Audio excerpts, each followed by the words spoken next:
یہ بغداد سے دور پہاڑوں اور سرسبز وادیوں کے درمیان واقع ایک پرسکون گاؤں تھا، سربت پور۔ یہاں زندگی بہت سادگی سے گزرتی تھی۔ مٹی کی خوشبو، کھجور کے درختوں کی سرسراہٹ اور پرندوں کی چہچہاہٹ گاؤں کی صبحوں کو روحانی بنا دیتی تھی۔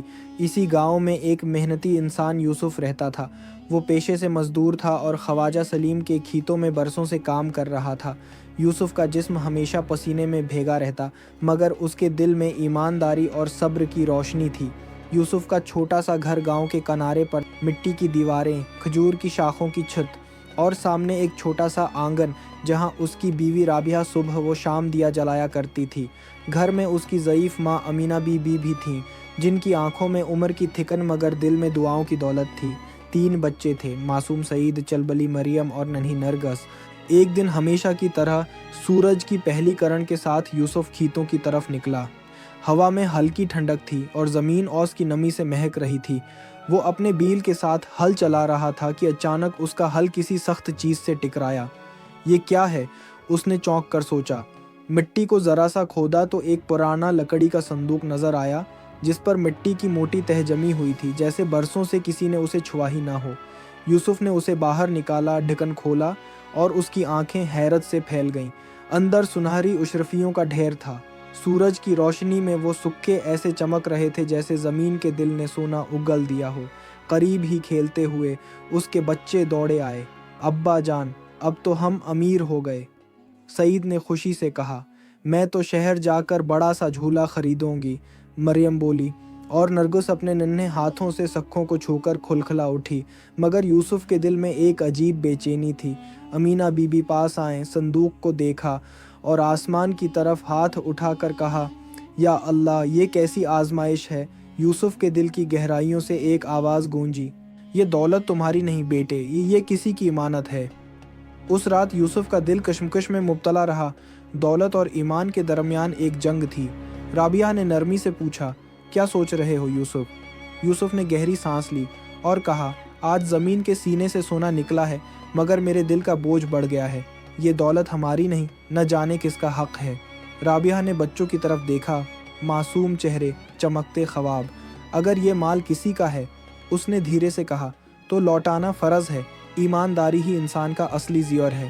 امینہ بی بی نے آسمان کی طرف ہاتھ اٹھائے اور فرمایا، یا اللہ، ہمیں سچائی کی راہ پر قائم رکھ۔ یاد رکھو، حرام کی دولت گھر میں آگ لاتی ہے۔ امانت میں خیانت کرنے والا کبھی کامیاب نہیں ہوتا۔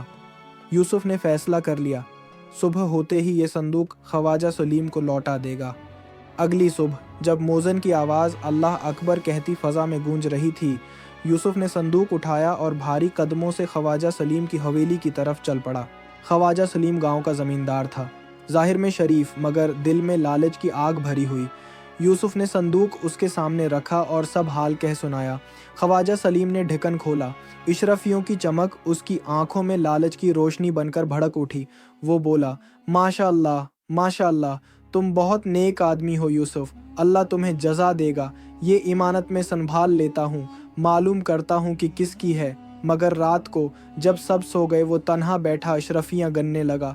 اس کے دل نے کہا، نہ کوئی گواہ نہ کوئی مالک، اب یہ دولت میری ہے، اور اس نے صندوق حویلی کے تہہ خانے میں چھپا دیا۔ چند دنوں میں اس کے دن پھر گئے، نئے کپڑے، مٹھائیاں، نوکروں کو سکے، حویلی میں جشن۔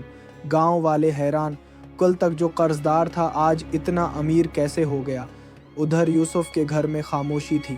رابعہ کے دل میں ایک انجانی بے چینی، امینہ بی بی کی دعائیں طویل، اور یوسف کے دل میں چبھن، کیا میں نے امانت غلط ہاتھوں میں دے دی؟